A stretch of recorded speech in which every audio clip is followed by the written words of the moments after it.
वफाकी वज़ीर ख़ज़ाना मोहम्मद औरंगज़ेब का सेनेट में इज़हार ख़याल FBR की डिजिटलाइजेशन की जा रही है, हुकूमत माली डिसिप्लिन कायम करेगी, महंगाई की शरह कम होकर सिंगल डिजिट पर आ गई है।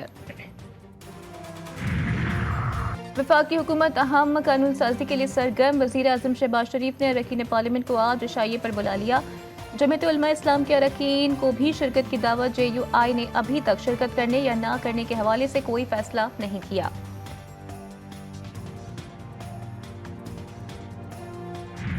चीफ जस्टिस काजी फायज ईसा का तौसी लेने से इनकार, हुकूमत तमाम चीफ जस्टिस को तौसी दे रही है तो दे, मैं कबूल नहीं करूंगा।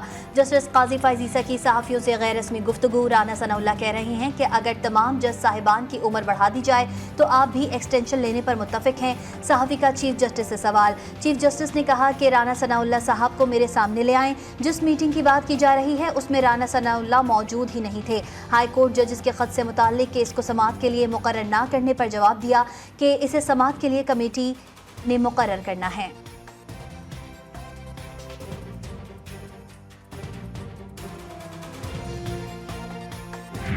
जो अवामी अमूर के अहम मुकदमे हैं उनको हम खुद नशर करें।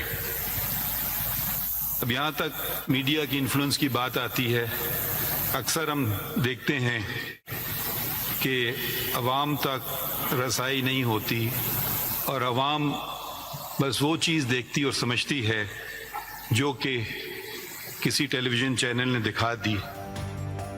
पहले बेंच देखकर बता दिया जाता था कि केस का फैसला क्या होगा, अब ऐसा नहीं होता। चीफ जस्टिस काजी फायज ईसा का नए अदालती साल के आगाज पर फुल कोर्ट इजलास से खिताब। जस्टिस काजी फायज ईसा ने कहा कि पहले अवाम को वही मालूम होता था जो टीवी चैनल्स दिखाते थे या यूट्यूबर्स बताते थे।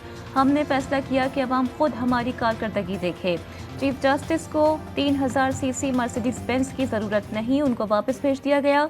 हुकूमत को कहा कि इन गाड़ियों को बेचकर अवाम के लिए बसें खरीदें। चीफ जस्टिस ने यह भी कहा कि हर जज का कोई ना कोई रुझान होता है, ये पूरी दुनिया में होता है। अब ये किसी की किस्मत है कि किसका केस कहाँ लग गया। अब केस चीफ जस्टिस नहीं कमेटी लगाती है। फैसला मफरूज़ों की बुनियाद पर नहीं, शवाहिद की बुनियाद पर किया जाता है। लाहौर हाई कोर्ट का फैसला बरकरार रहता तो इलेक्शन नहीं होते।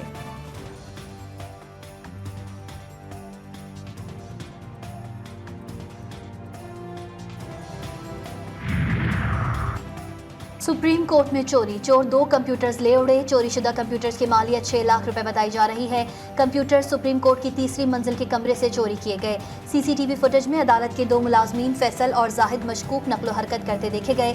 थाना सेक्रेटरीट में मुकदमा दर्ज। नैब ने बानी पीटीआई के खिलाफ नया तोशाखाना केस एहतसाब अदालत से वापस ले लिया। तोशाखाना 2 केस नैब के दायरे अख्तियार से बाहर। केस एहतसाब अदालत से स्पेशल जज सेंट्रल को मुंतकिल। बानी PTI और बुशरा बीबी की जमानत की दरख्वास्तें और नैब केस का मुकम्मल रिकॉर्ड भी स्पेशल जज सेंट्रल को मुंतकिल। एहतसाब अदालत के जज मोहम्मद वड़ाइच ने महफूज फैसला सुना दिया। बानी PTI के वकील ने इस्तदा की कि बानी PTI और बुशरा बीबी की जमानत करके अदालत केस ट्रांसफ़र कर दे। अदालत ने इस्तदा मुस्तरद करते हुए कहा कि अदालती दायरे अख्तियार नहीं, केस जिस अदालत को ट्रांसफ़र हो वो ही जमानत की दरख्वास्त सुने। पार्लियामेंट में अदलिया से मुतालिक मुतवक्के अहम कानून साजी पर मुशावरत। पीपल्स पार्टी ने अपने कानूनी माहिरीन को इस्लामाबाद तलब कर लिया। ज़राए के मुताबिक बिलावल भुट्टो और सदर ममलिकत भी इस्लामाबाद पहुँच गए। पीपल्स पार्टी अदलिया से मुतालिक कानून साजी का हर पहलू से जायजा लेगी। स्टेज पे चढ़ के एक खातून को ललकारते हो, उधर दहशतगर्दों से डरते हो। चुल्लू भर पानी होता और थोड़ी सी शर्म होती तो डूब मरते। अंधेर नगरी चौपट राज जो चल रहा है वहाँ पे, और कमीशन माफिया सरगर्म है, वो वहाँ के वसाइल पे डाका डाल रहे हैं। अली अमीन गंडापुर की कारकर्दगी सिफर है। यही वजह है कि उन्होंने जलसे की नाकामी पर गलत ज़बान का इस्तेमाल किया। वफाकी वज़ीर इत्तलात अता तारड़ की तनकीद, खैबर पख्तूनख्वा में अंधेर नगरी चौपट राज है। अमीर मुकाम ने कहा कि जलसे के लिए खैबर पख्तूनख्वा के सरकारी वसाइल का इस्तेमाल काबिल मजम्मत है। इसराइली फौज के गजा पर हमले जारी। नसीरात और अलबुरीज कैंप पर बमबारी से 7 फलस्तीनी शहीद और कई जख्मी। 24 घंटों में मजीद 40 फलस्तीनी जान से गए। इसराइली फोर्सेज ने मकबूजा मगरबी किनारे में तलकरम और बलाता पनागजीन कैंपों पर धावा बोल दिया। कई फलस्तीनियों को गिरफ्तार कर लिया। हमास के तर्जुमान बासिम नईम ने इसराइली असीरों की रिहाई के लिए सालिसों को नई शराइत पेश करने की तरदीद कर दी।